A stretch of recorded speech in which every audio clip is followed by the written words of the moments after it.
तो गाइस एक बार just quickly recap करते हैं हम लोगों ने क्या किया था। हम लोगों ने डिसोल्यूशन ऑफ पार्टनरशिप स्टार्ट करा था। इन दैट हमने कुछ थ्योरेटिकल पार्ट देखा था कि जब फर्म डिसॉल्व होता है तो उसे हम डिसोल्यूशन ऑफ फर्म बोलते हैं। And when there is a change in the relation of partner then it is known as dissolution of partnership, जो हम ऑलरेडी कर चुके हैं डेथ को छोड़कर। हमने स्टार्ट किया था डिसोल्यूशन ऑफ पार्टनरशिप। उसमें मैंने आपको बताया था डिसोल्यूशन क्यों होता है। देन सेटलमेंट ऑफ अकाउंट्स में हमने 3 सेक्शन पढ़े थे, सेक्शन 48A, 48B एंड 49, जिनमें सबका मतलब एक ही था कि पहले एक्सटर्नल लायबिलिटीज को पे ऑफ करेंगे एंड लास्ट में हम लोग उसके बाद पार्टनर्स कैपिटल पे कर पार्टनर्स लोन पे करेंगे और उसके बाद पार्टनर्स कैपिटल पे करेंगे और उसके बाद भी कुछ बच जाता है तो it will be known as surplus which will be distribute in their profit sharing ratio. एक चीज मैंने बार बार रिपीट की थी क्लास में दैट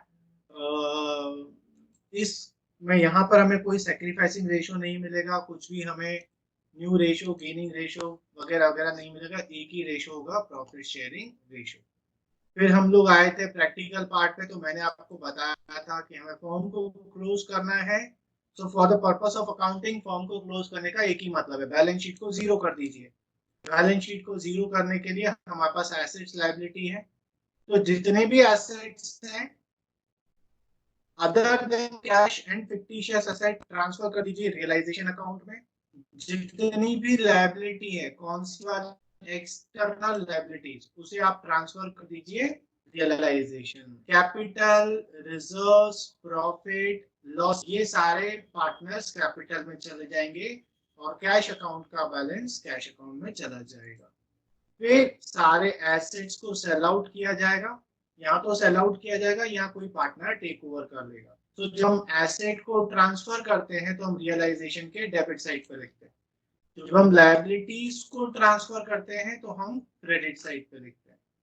जब ये एसेट्स जो डेबिट साइड में पड़े हैं वो अगर कोई पार्टनर लेकर जाता है या सेल आउट हो जाता है, जो भी हो आप उसे डेबिट साइड में लिखेंगे। अगर पार्टनर ले गया है तो पार्टनर के कैपिटल इधर रियलाइजेशन में क्रेडिट साइड पर लिखेंगे, लेकिन पार्टनर्स कैपिटल के डेबिट साइड पर लिखेंगे। अगर एसेट्स कैश में सेल आउट हो रहे हैं तो अगेन रियलाइजेशन के क्रेडिट साइड पर लिखेंगे और कैश के डेबिट साइड पर लिखेंगे। फिर आप लायबिलिटीज का पेमेंट करेंगे, लायबिलिटीज का पेमेंट करेंगे तो रियलाइजेशन को डेबिट करेंगे और कैश अकाउंट को क्रेडिट कर देंगे। कोई एक्सपेंसेस है अगेन यहाँ पर डेबिट होगा रियलाइजेशन में और कैश में क्रेडिट हो जाएगा। उसके बाद अगर आपका कोई प्रॉफिट बचता है तो वो पार्टनर्स में ट्रांसफर हो जाएगा। अगर प्रॉफिट है तो क्रेडिट साइड पर, लॉस है तो डेबिट साइड पर।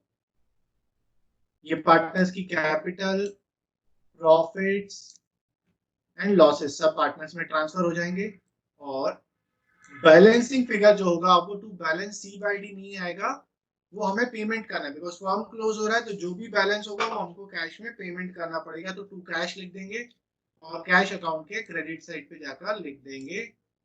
और आपका सब आपने सही किया है तो कैश अकाउंट का बैलेंस दोनों साइड का इक्वल आ जाएगा। So this was the process, जिसको अगर मैं आपको नोट्स के तौर पे एक में आपको अगर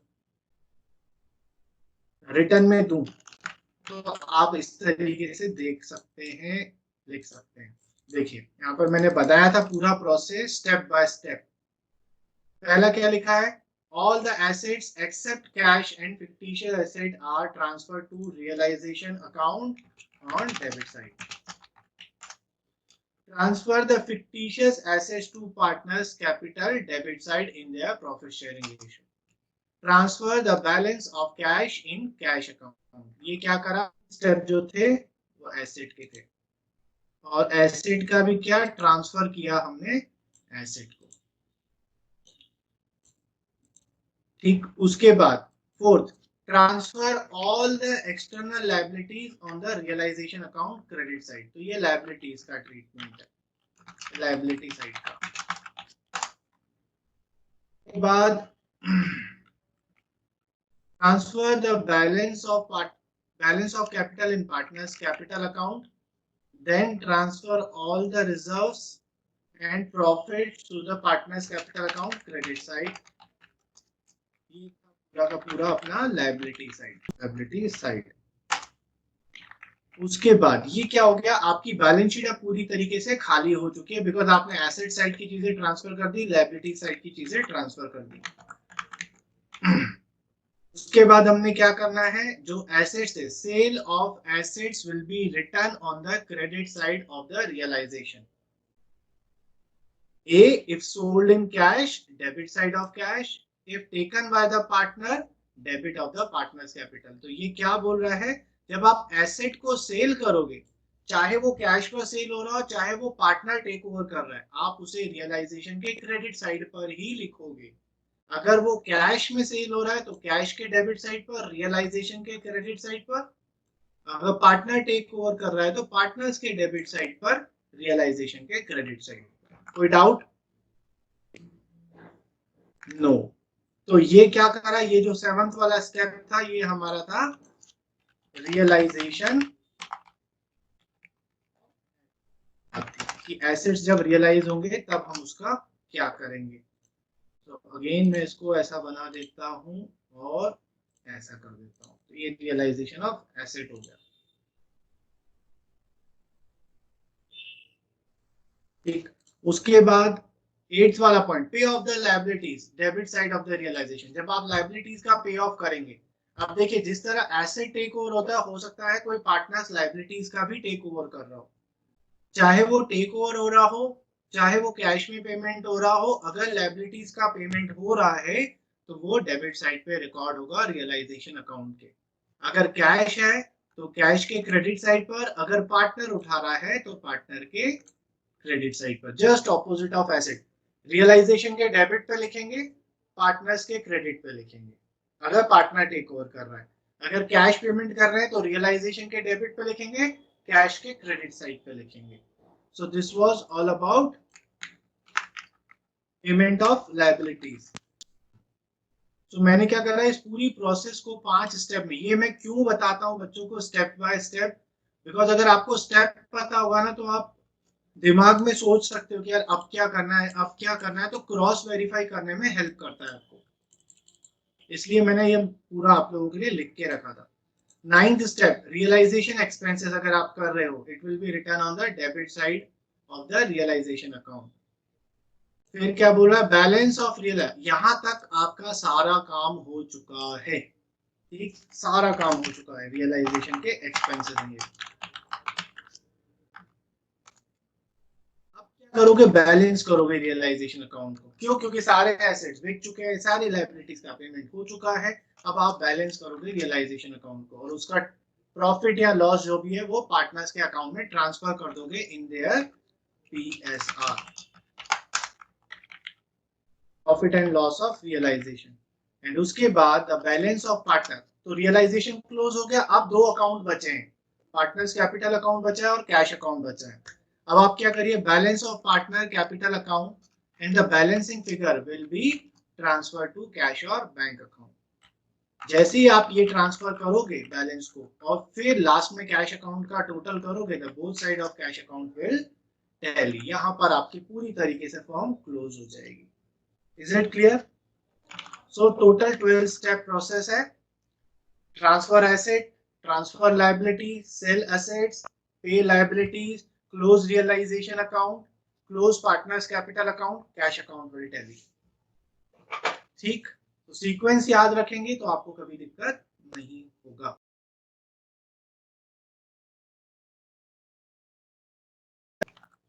ओके, इट इज क्लियर। एक और क्वेश्चन मैं कर रहा हूं कि आप लोग डायरेक्टली खुद करने की कोशिश करेंगे, ये मैं ही करवाता हूँ, साथ में आप भी करते जाइएगा, साथ साथ में करते जाएंगे। एक बार क्वेश्चन को रीड आउट करेंगे, मैं यहाँ पर स्टोरी बताता जाता हूँ क्वेश्चन की, आप एक काम करिए, आप अपने तब तक साइड बाय साइड फॉर्मेट बनाते जाइए। ओके, क्या बोला है, Deepali and Rajshree are partners in a firm, ये टीएस का क्वेश्चन है। Sharing profit and losses in the ratio of 3:2. They decided to dissolve their firm on 31st March 2020. सही टाइम पे डिसॉल्व कर दिया, कोरोना आ गया था। When their balance sheet was as follows. अब इनकी बैलेंस शीट देख ले, पहले बैलेंस शीट देख लिया करो, कोई आड़ा टेढ़ा आइटम तो नहीं है।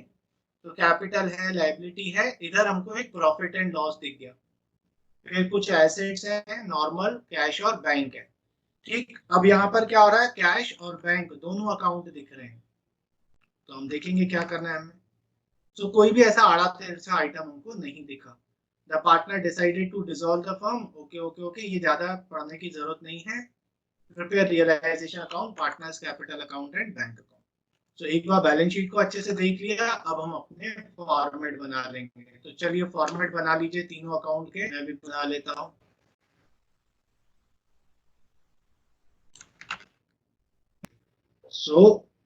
अब देखिए आपने क्या करा, दूसरी चीज क्या याद रखेंगे, हमारे पास कैश और बैंक दो अकाउंट्स हैं, तो हम क्या करेंगे, कोई सा भी एक अकाउंट बनाएंगे। ठीक है, कौन सा अकाउंट बनाएंगे, कैश या बैंक। चलिए हम क्या करते हैं, कैश अकाउंट बनाते हैं। चेक के थ्रू पेमेंट नहीं करेंगे, रोकड़ा पसंद है, तो अपन कैश अकाउंट ही बनाएंगे, सारी चीजें कैश अकाउंट के थ्रू करेंगे। ओके, अब हम करेंगे खाली पूरी बैलेंस शीट को। नीचे क्या दिया अभी नहीं सोचना। सबसे पहले लायबिलिटी साइड से शुरू करते हैं। ऊपर रेशियो देख लिया 3:2 है। चलिए कैपिटल अकाउंट को कैपिटल अकाउंट में 17,500 और 10,000 यहाँ पे लिख लेंगे by balance b by d, 17,500 and 10,000। चलिए ओके, फिर क्या दिया हुआ है, सन्ड्री क्रेडिटर्स, ये लायबिलिटी है। This will be transfer to realization account credit side. तो मैं जाऊंगा रियलाइजेशन अकाउंट के क्रेडिट साइड पे, बाय सन्ड्री क्रेडिटर्स, और यहाँ पर अमाउंट लिख लूंगा, कितना है 2,000। हो गया। उसके बाद क्या है, प्रॉफिट एंड लॉस। कौन बताएगा प्रॉफिट एंड लॉस का क्या होगा, स्तुति को छोड़कर। उसकी तबीयत खराब है ना, इसलिए नहीं पूछ। सर पार्टनर्स में डिस्ट्रीब्यूट होगा। अरे वाह, तेरे को पेड़ा मिलेगा। पार्टनर्स कैपिटल में हम यहाँ ट्रांसफर कर देंगे by profit and loss account. Ratio में, रेशियो था 3:2 और 1,500 को 3:2 में डिस्ट्रीब्यूट कर देंगे। 1,500 इंटू 3/5, 900 और 600। हो गया खत्म। ये तो शुरू होने से पहले ही खत्म हो गया लायबिलिटी साइड, क्योंकि छोटा छोटा अभी नया नया है ना, इसलिए छोटे क्वेश्चंस कर रहे हैं। आज में आएगा मजा। चलिए अब आ जाए एसेट्स। एसेट्स बहुत सारे, free hold property, investment, debtors और स्टॉक, ये चारों ट्रांसफर हो जाएंगे, कैश और बैंक ट्रांसफर नहीं होंगे। क्यों नहीं होंगे, एमसीक्यू में क्वेश्चन आता है, why the balance of cash account is not transferred to realization account. कोई बता सकता है किसी माइकल लाल में दम। क्योंकि रियलाइजेशन अकाउंट में सिर्फ वही एसेट ट्रांसफर होंगे जो रियलाइज करेंगे, जिनको बेचा जाएगा, सेल आउट होंगे। कैश और बैंक तो ऑलरेडी रियलाइज्ड है, वो तो ऑलरेडी कैश फॉर्म में, तो उनको थोड़ा ना हमें सेल आउट करना है। इसलिए कैश का बैलेंस या बैंक का बैलेंस रियलाइजेशन अकाउंट में ट्रांसफर नहीं होता है। Only those assets are transfer to realization account which are realized by the liquidator, that's why it is not transfer to realization account. तो हम चारों एसेट बाकी के ट्रांसफर कर देते हैं to free hold property, to और क्या क्या है, इन्वेस्टमेंट, इन्वेस्टमेंट, डेटा और stock, to investment, to debtors and to stock. यहाँ पर फ्री होल्ड प्रॉपर्टी है 16,000, बुक वैल्यू पे ट्रांसफर करेंगे, क्योंकि अभी हम सेल नहीं करें, अभी तो हम जितने एसेट हमारे पास है पूरा दे रहे हैं हम उसको, 4,000, डेटर्स 2,000, स्टॉक 3,000। सो ट्रांसफर हो गए, खाली हो गया ये। अब बचा बैंक और कैश। तो कैश अकाउंट तो अपन बना रहे हैं, तो कैश का बैलेंस 4,000 है, वो तो हम यहाँ पे लिख लेंगे, to balance b by d 4,000। अब बैंक का क्या करेंगे, हम लोग बैंक का बैलेंस भी कैश अकाउंट में यहाँ लिख लेंगे, टू बैंक अकाउंट कर 3,000। मतलब ये एंट्री क्यों हो रही है, हम यहाँ पर एक जर्नल एंट्री एक्चुअली में पास कर रहे हैं। क्या पास कर रहे हैं, बैंक में जो कैश पड़ा है उसको विड्रॉ कर कैश लेकर आ रहे हैं अपने फॉर्म में। ठीक है, इसलिए एंट्री क्या पास होती है, अगर जर्नल एंट्री पास करनी होती तो cash account debit to bank account. ठीक, इसलिए हमने क्या करा, जो बैंक का बैलेंस था वो भी कैश अकाउंट में लिख लिया, किस नाम से, टू बैंक, मतलब मैंने विड्रॉ कर लिया बैंक से। Is it clear? चलिए, तो ये अपना पूरी की पूरी बैलेंस शीट ट्रांसफर हो गई। अब करेंगे adjustment. The partner decided to dissolve the firm. Okay, Deepali took the investment at an agreed value of 3800। मैंने आपको लास्ट क्लास में भी बताया था कि डिसोल्यूशन में हमें डिफरेंस अमाउंट से कोई मतलब नहीं है, मतलब ज्यादा पे जा रहा है कम पे जा रहा है कोई मतलब नहीं है, जितने पे रियलाइज हो रहा है, जो वैल्यू पे सेल आउट कर रहे हैं, ओनली वही वैल्यू रिकॉर्ड होगी, क्योंकि जो प्रॉफिट और लॉस होगा उसके ऊपर वो ऑटोमेटिकली रियलाइजेशन अकाउंट में एडजस्ट हो जाएगा। सो आपको इस चीज से मतलब ही नहीं है कि वो एसेट कितने का था, कितने पे कितने का था या कितने का नहीं था, आपको सिर्फ ये देखना है कितने पे जा रहा है। सो कौन लेके जा रहा है, कैश में नहीं जा रहा है, ये लेके जा रहा है हमारा कौन, दीपाली लेके जा रही है। सो जब भी एसेट सेल आउट होगा, चाहे वो पार्टनर टेक ओवर करे चाहे कैश में जाए, आप उसे रियलाइजेशन के क्रेडिट साइड में लिखेंगे, बाय दीपाली कैपिटल अकाउंट। यहाँ पे हम लिख लेंगे, अपनी इंफॉर्मेशन के लिए हम यहाँ पे लिख लेंगे क्या लेकर जा रही है, इन्वेस्टमेंट, और कितने पे लेके जा रही है, 3800 पे। तो यहाँ दीपाली को क्रेडिट किया है रियलाइजेशन में, तो दीपाली के अकाउंट में रियलाइजेशन को डेबिट कर देंगे, टू रियलाइजेशन अकाउंट 3800। ठीक है, तो आई अज्यूम कि आपको समझ में आ गया, क्योंकि जवाब तो आप दोगे नहीं। ओके, फिर बोल रहा है अदर एसेट्स वर रियलाइज्ड एज फॉलोज। रियलाइज मतलब होता है आप इसे कैश में सेल आउट कर रहे हैं, तो यहाँ पे लिख लेंगे आप बाय कैश अकाउंट, और लाइन से जितने एसेट जा रहे हैं वो आप लिख लो, free hold property, free hold property, sundry debtors, stock. और सबको इनर कॉलम में लिखूंगा, क्योंकि अगर मैंने आउटर कॉलम में लिख दिया इट मींस मैं different different journal entries pass कर रहा हूँ। तो अगर मैं आउटर कॉलम में लिखूंगा तो मुझे उसका जो total individual amount cash account में भी मुझे इंडिविजुअली लिखना पड़ेगा, इसलिए इनर कॉलम में टोटल मार देंगे और टोटल बाहर लिख लेंगे। Free hold property 18,000, debtors 1800, stock 2800, इसका टोटल बाहर लिख देंगे।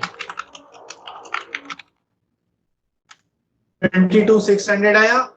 इधर कैश अकाउंट को हमने क्रेडिट साइड पे लिखा है, तो कैश अकाउंट के डेबिट साइड पे लिख लेंगे क्या, चलो मैं ही बता देता हूं, आप लोग तो बोलोगे नहीं, रियलाइजेशन अकाउंट 22,600।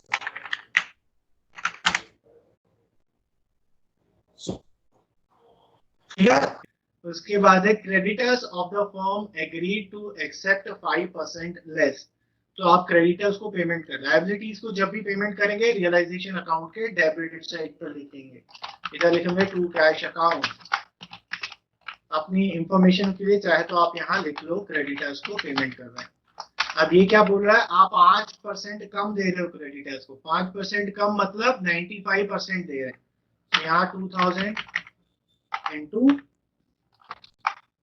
95%, आपने क्रेडिटर्स को 1900 का पेमेंट करा। इधर टू कैश लिखा है डेबिट साइड पर, तो कैश अकाउंट के क्रेडिट साइड पर लिख लेंगे बाय रियलाइजेशन अकाउंट क्रेडिटर्स, ये आ जाएगा 1900। चलिए, क्रेडिटर्स का भी पेमेंट हो गया। फिर बोला expenses on realisation on assets were 400, तो आपने एक्सपेंसेस करा, टू कैश अकाउंट अगेन लिख लेंगे। आप चाहे अब भी लिख सकते थे, पर एक्सपेंसेस और क्रेडिटर्स अलग अलग कैटेगरी की चीजें होती है, इसलिए मैं प्रेफर करता हूं अलग अलग लिखना। हाउएवर अगर आपको लगता है जैसे हमने एसेट्स को ऐसे लिखा है, आप भी ऐसे ही कर सकते थे, क्रेडिटर्स और एक्सपेंसेस को इधर अंडरलाइन करके इनर कॉलम में लिख लेते, चल जाता अपना काम। और कितना है रियलाइजेशन ऑन एसेट्स और 400, तो यहाँ टू कैश लिखा, कैश अकाउंट क्रेडिट करेंगे बाय रियलाइजेशन अकाउंट 400 हो गया काम तमाम इसका। उसके बाद ये है the printer is now sold. There was a printer in the form which is not shown in the above balance sheet. The printer is now sold for ₹1000. बोला है एक अनरिकॉर्डेड था हमारे पास, उसको हमने पहले रिकॉर्ड नहीं किया, वो बेच रहे हैं। डिसोल्यूशन के वक्त आपको इस चीज से कोई मतलब नहीं है कि कोई एसेट रिकॉर्डेड था या एसेट रिकॉर्डेड नहीं था। आपको सिर्फ एक काम करना है, अगर एसेट बिक रहा है रिकॉर्ड करिए, अगर लायबिलिटीज का पेमेंट हो रहा है तो पे ऑफ करिए, चाहे वो रिकॉर्डेड हो चाहे वो अनरिकॉर्डेड हो। रीजन आपका फॉर्म क्लोज हो रहा है, तो अगर कोई अनरिकॉर्डेड एसेट है तो उसको पहले रिकॉर्ड करके फिर सेल आउट करने से कोई मतलब ही नहीं है, क्योंकि आपका फॉर्म तो क्लोज हो रहा है ना, काहे को आप रिकॉर्ड करोगे। आप तो सीधा अगर पेमेंट करना है तो पेमेंट कर दो, कैश मिल रहा है तो आने दो cash. So in the dissolution इस चीज से कोई मतलब नहीं है कि वो एसेट रिकॉर्डेड एसेट है कि अनरिकॉर्डेड एसेट है, सबका ट्रीटमेंट सेम होगा, ठीक है। तो नो डिस्क्रिमिनेशन। तो आप एसेट को सेल करते हो, यहाँ पे लिखोगे क्रेडिट साइड पे बाय कैश अकाउंट, और यहाँ पे क्या लिख लोगे प्रिंटर। अपने नॉलेज के लिए कितने पे सेल आउट हो रहा है 1000, और आप चाहते तो इस कैश में भी इन्वॉल्व कर सकते थे, मैं ऑलरेडी टोटल लगा चुका था इसलिए मैंने फिर वापस से उसको चेंज नहीं किया। इधर लिखूंगा टू रियलाइजेशन अकाउंट। ओ प्रिंटर, अपने नॉलेज के लिए अपने लिखिए प्रिंटर 1000। डाउट नहीं, तो हमने क्या करा, एसेट को ट्रांसफर करा, ओके गुड, एसेट को ट्रांसफर करा, लायबिलिटीज को ट्रांसफर करा, एसेट को सेल आउट कर दिया, लायबिलिटीज को पे ऑफ कर दिया। अब सब कुछ खत्म हो गया। आप सबसे पहले एक काम करेंगे, क्या आप जाके देखेंगे क्या सारी ही लायबिलिटीज पेमेंट है या नहीं हो चुकी हैं। ये काम आप जरूर करेंगे, क्योंकि कई बार क्वेश्चन ऐसा आता है कि किसी लायबिलिटी के बारे में कोई इंफॉर्मेशन नहीं होती है। So it is very necessary to cross verify. Sir ऐसा क्यों, आप तो डिस्क्रिमिनेशन कर रहे हो, लायबिलिटीज को क्रॉस वेरीफाई कर रहे हो, एसेट को क्रॉस वेरीफाई नहीं कर रहे हो, ये गलत बात है। तो मैं इसका जवाब क्या दूंगा, मेरी मर्जी है, जो करना है करूंगा। नहीं, ये जवाब नहीं देंगे। देखो, अगर एसेट के बारे में कोई इंफॉर्मेशन नहीं दी है तो भी अज्यूम दैट वो एसेट बिका ही नहीं, लॉस हो गया, टोटल जीरो वैल्यू। तो अगर मैं उसको यहाँ पर लिखूंगा भी, यहाँ पर तो जीरो ही लिखूंगा। इसलिए हम एसेट को क्रॉस वेरीफाई नहीं करते, बिकॉज वी अज्यूम दैट वो जीरो वैल्यू पे रियलाइज हो रही है, मीन्स उससे कोई पैसा मिल ही नहीं रहा है। लेकिन लायबिलिटीज के लिए हम ऐसा नहीं बोल सकते कि मैंने पेमेंट नहीं करा, जीरो पेमेंट है। आपको लायबिलिटीज को पेमेंट तो करना पड़ेगा, इसलिए आप एक बार जाके क्रॉस वेरीफाई करोगे। तो एक ही था, पेमेंट हो गया है, चलो कोई टेंशन नहीं। अब आप आराम से अपना प्रॉफिट एंड लॉस कैलकुलेट कर सकते हो। तो अगेन, क्योंकि मेरा दिमाग आइंस्टाइन से भी ज्यादा तेज है, तो मैं टोटल बता देता हूं कि क्रेडिट साइड का टोटल ज्यादा दिख रहा है। सो यहाँ पर प्रॉफिट आएगा to partners capital account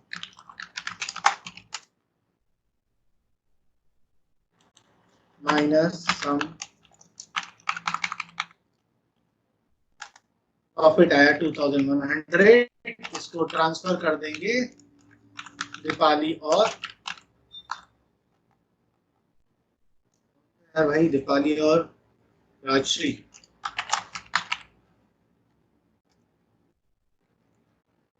ratio था 3:2, तो 2100 into 3/5 and 2100 into 2/5, ये आ गया। इस प्रॉफिट आया है तो कैपिटल के क्रेडिट साइड पे ट्रांसफर होगा बाय रियलाइजेशन अकाउंट 260 and 840। तो आपका रियलाइजेशन अकाउंट क्लोज हो गया। बचा क्या, पार्टनर्स कैपिटल और कैश अकाउंट। चलिए देखें, इधर करेंगे टू कैश अकाउंट। जो भी बैलेंसिंग फिगर आएगा कैश अकाउंट में चला जाएगा।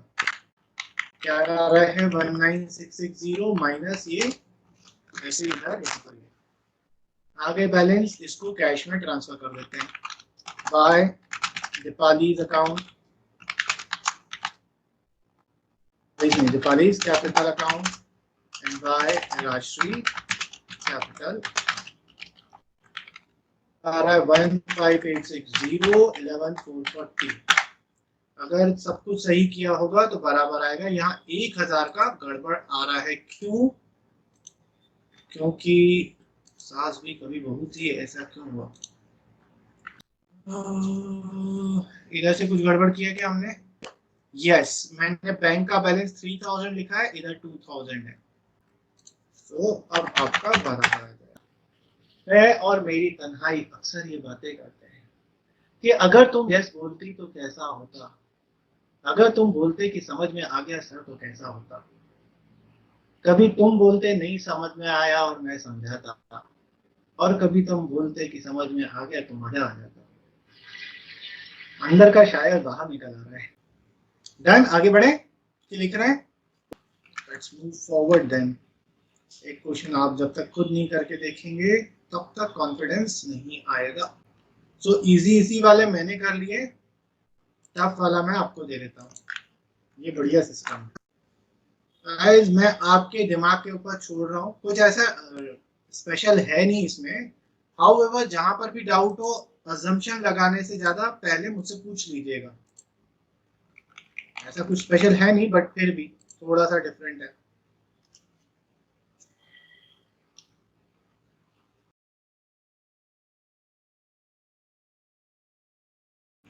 पवन, यस सर।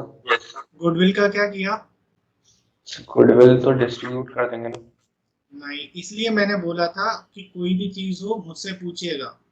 सर अभी तो गुडविल नहीं नहीं, गुडविल डिसोल्यूशन में डिस्ट्रीब्यूट नहीं होगी पार्टनर्स में। एक नॉर्मल एसेट की तरह, जिस तरीके से आप सारे एसेट्स को ट्रांसफर करोगे रियलाइजेशन में, गुडविल भी रियलाइजेशन में ट्रांसफर होगी। बिकॉज हम गुडविल का भी तो सेल कर सकते हैं ना। मैंने आपको बताया था गुडविल भले परचेज नहीं हो सकती लेकिन सेल आउट तो हो सकती है। ठीक है, तो ये याद रखिए, यहाँ गुडविल को राइट ऑफ नहीं करना है हमें। गुडविल एक प्रॉपरली एसेट होता है, रियल एसेट होता है। सारे एसेट्स ट्रांसफर होंगे। मैंने आपको क्या बोला था? फिक्टिशियस एसेट्स और कैश, इसको छोड़कर सारे एसेट्स को आप रियलाइजेशन अकाउंट में ट्रांसफर करोगे, चाहे वो गुडविल ही क्यों ना हो, पेटेंट्स हो, कॉपीराइट्स हो, कुछ भी हो। ठीक है, वो भी बिकता है। अगर क्वेश्चन में बिक नहीं रहा है तो वही सेम जो अजम्पशन मैंने आपको बताया, वी विल अज्यूम दैट उसका कोई वैल्यू नहीं हुआ। ठीक है, so write on the debit side of the realisation account, जैसे आपने दूसरे लिखे हैं एसेट्स। सर डी पॉइंट का क्या करेंगे? डी पॉइंट, डी वाले में बोल रहा है डेटर जो है 80% ही पैसा दे रहे हैं, तो बाय कैश में आप 80% ही लिखोगे, बाकी 20% से हमें कोई मतलब नहीं है। ठीक, अब नाउ द क्वेश्चन इज, ये 80% सर किसका निकालेंगे? 60,000 का कि 65,000 का? सर 60,000। 65,000 का। मैं आपको हर क्लास में बताता हूं कि डेटर्स का ओरिजिनल अमाउंट 65,000 है।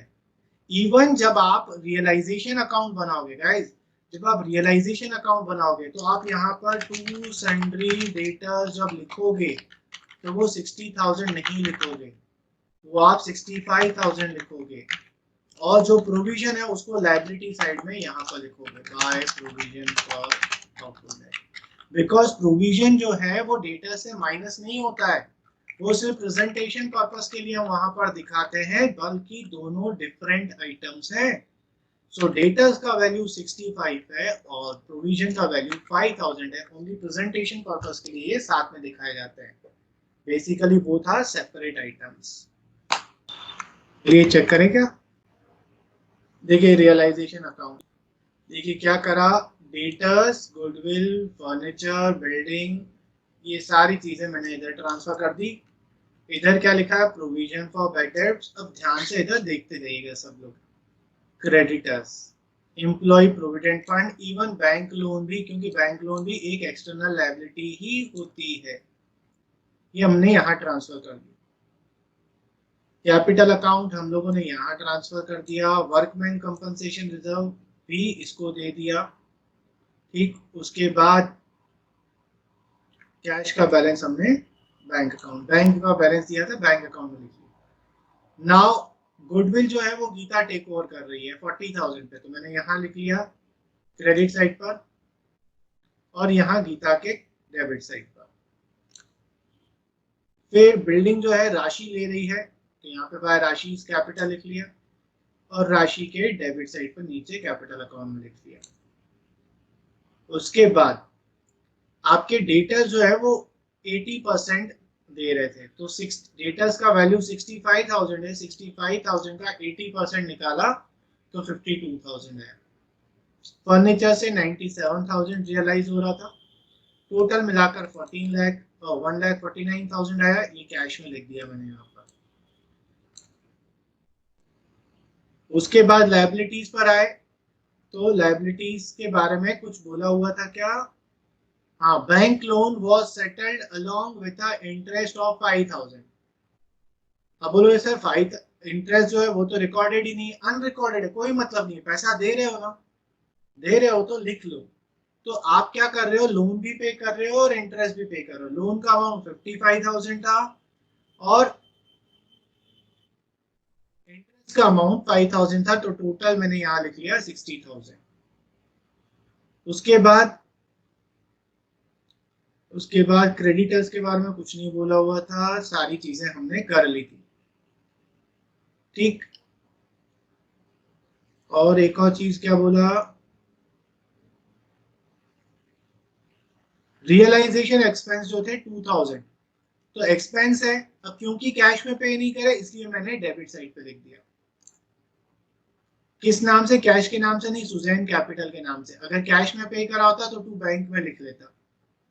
बट ये जैसे मैंने आपको बताया, कोई भी एसेट या लायबिलिटी पार्टनर टेक ओवर करेगा तो पार्टनर के नाम से आएगा, तो इधर टू सुजैन कैपिटल लिखा और इधर बाय सुजैन में रियलाइजेशन लिख लिया। फिर सारा क्वेश्चन मैंने कर लिया था, तो मैंने आपको क्या बोला, क्वेश्चन में आपको चेक करना है कि आपने सारी लायबिलिटीज का पेमेंट करा है या नहीं करा है। तो आप गए लायबिलिटी साइड पर, सबसे पहले by provision for bad debts. Guys, provision का पेमेंट नहीं होता है because it is a non cash item. आप प्रोविजन किसने बनाए? हमने ही बनाए, तो पेमेंट क्या हम खुद को ही करेंगे? ले हरीश भाई लो, मजा आ गया, वाह, ऐसा नहीं, ठीक है। सो वो सिर्फ गुलजार के गानों में ही होता है कि मैं और मेरी तन्हाई अक्सर ये बातें करते हैं। We don't do it here bro, ठीक। So provision is a non cash item, इसलिए हम इसका कुछ नहीं करेंगे, यहीं पर ही लिखा रहेगा, वो लॉस में ऑटोमेटिकली एडजस्ट हो जाएगा। फिर आए क्रेडिटर्स। क्रेडिटर्स के बारे में कुछ नहीं बोला था, जिसके बारे में कुछ नहीं बोला उसका 100% पेमेंट करना पड़ेगा एट बुक वैल्यू। तो 50,000 के क्रेडिटर्स थे, 50,000 का पेमेंट मैंने इधर डेबिट साइड पे कर दिया। ईपीएफ के बारे में, ईपीएफ भी एक एक्सटर्नल लायबिलिटी होती है, तो ईपीएफ के बारे में भी कुछ नहीं। ईपीएफ नॉन कैश आइटम नहीं है, ईपीएफ हम अपने प्रॉफिट्स में से नहीं बनाते, ईपीएफ हमें एम्प्लॉइज को देना पड़ता है, इसलिए हमने यहाँ पर क्रेडिट करा, तो यहाँ पेमेंट कर देंगे। तो बैंक लोन का तो हमें पता ही था 60,000, और ये टोटल मिला के यहाँ लिख दिया। देखिए रियलाइजेशन अकाउंट में कोई दिक्कत, बाकी तो आगे आप पूरा खुद कर सकते हैं, करिए।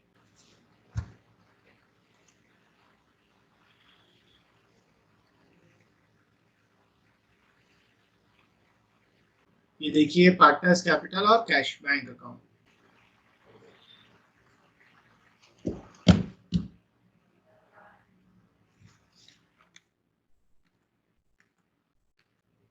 हो गया, आगे बढ़े। ओके चलिए, एक और अभी जो मैं क्वेश्चन करवाऊंगा वो इंपॉर्टेंट है, ध्यान से सुनिएगा। ये पूरा क्वेश्चन मैं करवाऊंगा, सिर्फ एक ही चीज डिफरेंट है बट करनी है हमें। तो क्या बोल रहा है, अंगद एंड भीषण आर इक्वल पार्टनर्स, तो रेशियो इक्वल है। गैस वीडियोस ऑन रखिए please. Balance sheet is given, देख लें क्या क्या है। बैलेंस शीट में कैपिटल है, जनरल रिजर्व है, अंगद का लोन है, पार्टनर है अंगद और उसका लोन है, क्रेडिटर्स है, इन्वेस्टमेंट है, फर्नीचर है, मशीनरी है, डेटर्स है, स्टॉक है, बैंक। तो कोई एक्स्ट्रा ऑर्डिनरी आइटम नहीं है। तो सर आप ऐसा क्या बोल रहे थे? वो ये है कि यहाँ पर इस क्वेश्चन में पार्टनर्स का लोन भी दिया हुआ है, लोन बाय अंगद ना। याद रखिएगा, पार्टनर का लोन एक्सटर्नल लायबिलिटी की तरह होता है बट एक्सटर्नल लायबिलिटी नहीं होता है, क्योंकि it is related to partner. और डिसोल्यूशन में इसका एक इंपॉर्टेंस है। क्यों, क्या इंपॉर्टेंस है? क्योंकि जो आपका लिक्विडेटर आता है, जो कोर्ट जिस पर्सन को अपॉइंट करती है पूरे फर्म को लिक्विडेट करने में, वो सिर्फ आपकी एक्सटर्नल लायबिलिटीज को पेमेंट करता है, means which is not related to partners. तो वो क्या करता है, आपकी सारी एक्सटर्नल लायबिलिटीज को पे ऑफ कर देता है, फिर बचा हुआ पैसा आपको देता है और आप उसमें से पहले पार्टनर का लोन पे करते हो, बाद में पार्टनर की कैपिटल पे करते हो। ठीक। और मैंने आपको बताया था कि रियलाइजेशन अकाउंट में आप सारी एक्सटर्नल लायबिलिटीज को ट्रांसफर करेंगे। तो कुछ स्टूडेंट्स बोलते हैं कि सर पार्टनर का लोन भी एक्सटर्नल लायबिलिटी होता है। मैं बोलता हूँ हाँ है, but it is related to partners. जिसका डिसोल्यूशन में हमें सीक्वेंस पता है, वो एक्सटर्नल लायबिलिटी जब तक पूरी पे ऑफ नहीं होगी तब तक वो पे नहीं होगा, इसलिए हमको उसको as a separate item treat करना पड़ेगा। सो अब आप क्या करोगे, इसमें बाकी सारी चीजें सेम होंगी, सिर्फ अंगद का जो पार्टनर का जो अंगद नहीं, जो भी पार्टनर है उसका जो भी लोन है, उस लोन को आप रियलाइजेशन अकाउंट में ट्रांसफर नहीं करोगे, उसके लिए आप एक सेपरेट अकाउंट बनाओगे। कैसे सेपरेट अकाउंट बनाओगे? सीक्वेंस कहीं पर भी रखिए, कोई फर्क नहीं पड़ता। मैं करता हूँ जनरली सीक्वेंस से कोई फर्क नहीं पड़ता, बट मैं रियलाइजेशन अकाउंट के नीचे ही पार्टनर का लोन अकाउंट बना देता हूँ। क्यों? क्योंकि सीक्वेंस मुझे ये बोलता है कि एक्सटर्नल के बाद लोन का पेमेंट करो, उसके बाद कैपिटल का पेमेंट करो, तो मैं अकाउंट भी इसी सीक्वेंस में बना लेता हूँ। ठीक। तो यहाँ पर हम क्या करेंगे, पार्टनर का लोन। तो अब 4 अकाउंट बनेंगे आपके।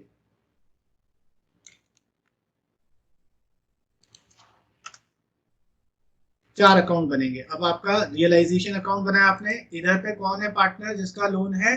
अंगद। सो आप यहाँ पे करोगे Angad loan account, capital account और उसके बाद बैंक अकाउंट। इस तरीके से आप अपना बैंक या कैश जो भी क्वेश्चन में होगा, बैंक ही है। ठीक है। अब आप पूरा सीक्वेंस फॉलो करते जाइए। पहले हम बैलेंस शीट को खाली करेंगे, लायबिलिटी साइड पर आए। ओके, ये हो गया। फिर बोल रहा है Bhishan took over the furniture at 18,000। तो जब पार्टनर लेकर जाता है तो यहाँ लिखेंगे बाय भीषण कैपिटल अकाउंट। क्या लेके जा रहा है? फर्नीचर। कितने पे लेके जा रहा है? 18,000 पे। हमें मतलब नहीं है कि उसकी वैल्यू कितनी थी, जितने पे लेके जा रहा है वही लिखेंगे। इधर लिखा भीषण कैपिटल, इधर भीषण के डेबिट साइड पर आएंगे, लिखेंगे टू रियलाइजेशन अकाउंट, 18,000। उसके बाद Angad agree to accept 5,000 in full settlement of his loan account. मतलब अंगद बोल रहा है जो उसका लोन था, ध्यान से सुनिएगा ये वाला पॉइंट। अंगद बोल रहा है जो उसका लोन था, 6,000, वो बोल रहा है मुझे 5,000 दे दीजिए, मजा आ जाएगा, ऐश करो। तुम भी क्या याद रखोगे कि इस रईस से पाला पड़ा था। तो ठीक है, अब वो 5,000 बोल रहा है तो हम लोग लिख लेते हैं टू। अभी अंगद को दे रहे हैं तो अंगद के लोन अकाउंट से एंट्री होगी, टू कैश अकाउंट। कितना दिया? 5,000। सर बाकी 1,000 का क्या होगा? अभी रुक जाओ, पहले 5,000 का रोकड़ा देने दो, कैश के मामले में गड़बड़ नहीं।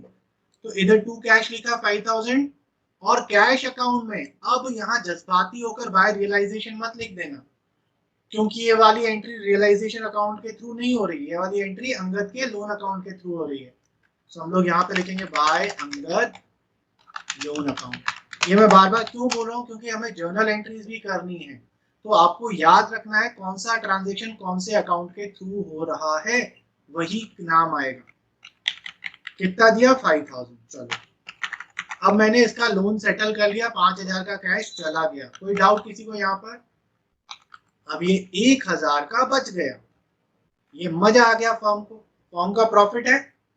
क्योंकि 6,000 की जगह 5,000 देने पड़े तो 1,000 का फायदा, और सारा फायदा कहाँ जाएगा? रियलाइजेशन अकाउंट में। ये नॉमिनल अकाउंट का नेचर है ना। तो ये जो 1,000 का प्रॉफिट हुआ, any profit, any loss, any expense will be transferred और रूटेड थ्रू रियलाइजेशन अकाउंट। तो ये जो 1,000 आया, इधर हम एंट्री कर देंगे, कहाँ ट्रांसफर कर देंगे? To realization account. Realization account के क्रेडिट साइड पे लिख लेंगे बाय अंगद्स लोन अकाउंट 1,000। ये समझ में आया?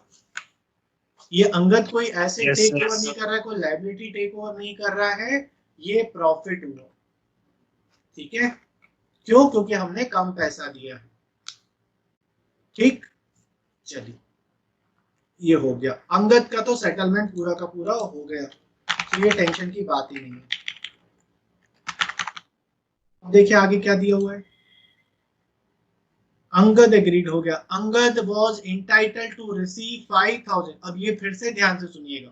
Angad was entitle to receive 5,000 as remuneration for completing the dissolution work and was to bear the realization expense. हमने अंगद को बोला, भाई अंगद मेरे सुन, तुझे हम 5,000 का रेम्यूनरेशन देंगे। उसने बोला वाह मजा आ गया। मैंने बोला नहीं, पहले पूरी बात सुन, बीच में नहीं बोलने का।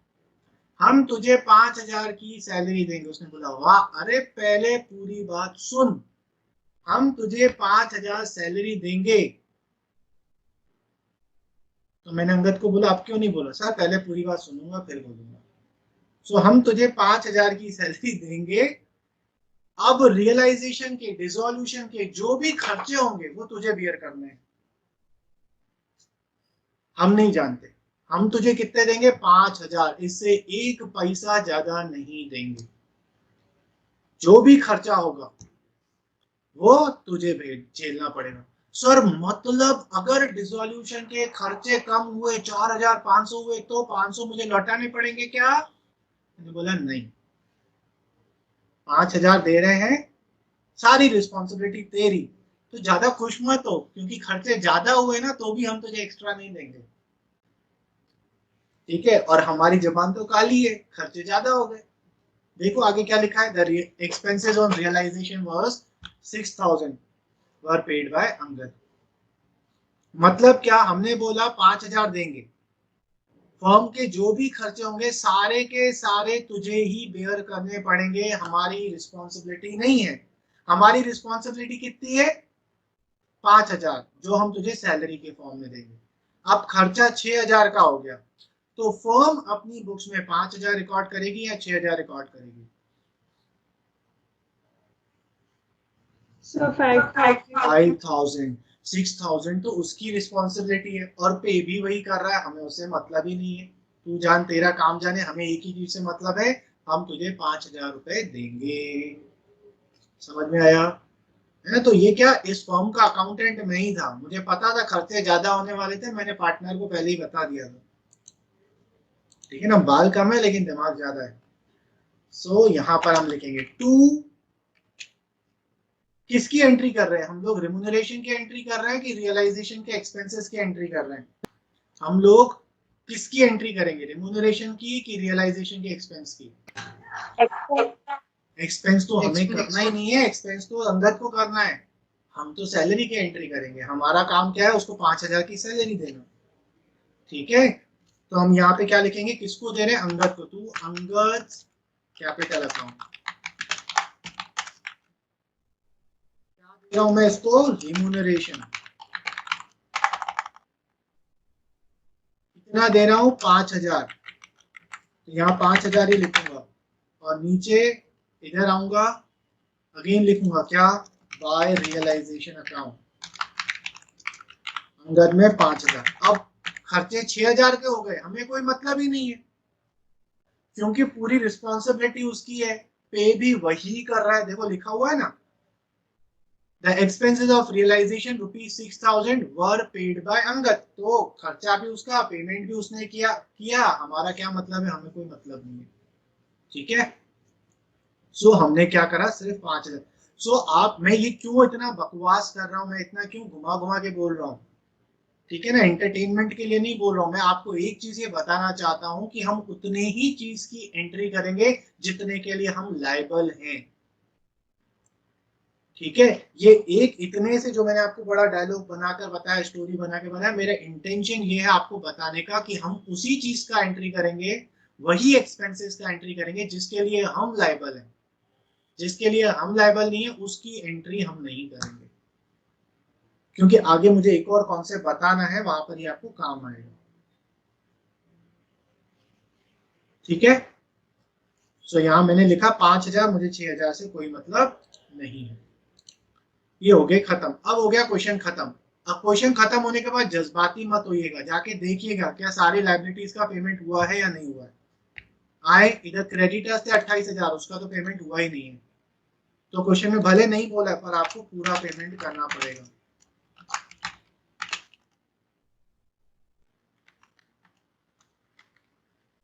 कितना? 28,000 पूरा का पूरा, क्योंकि कुछ नहीं बोला था। कैश अकाउंट में जाऊंगा, अब लिखूंगा बाय रियलाइजेशन अकाउंट,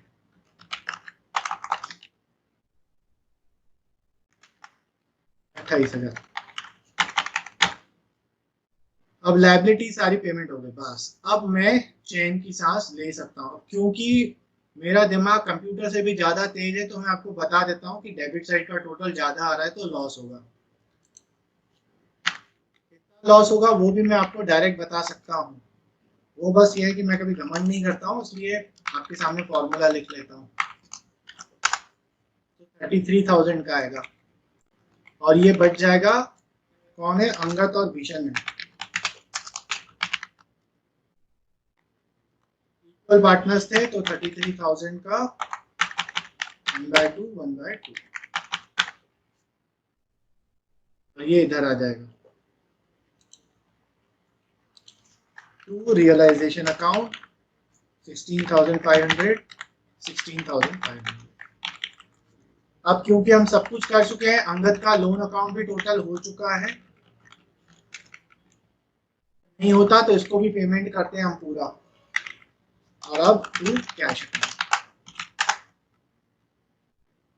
देखें कितना आ रहा है, माइनस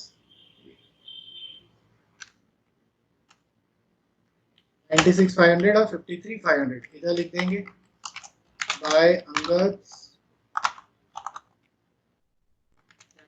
अकाउंट बाय मिशंस कैपिटल अकाउंट,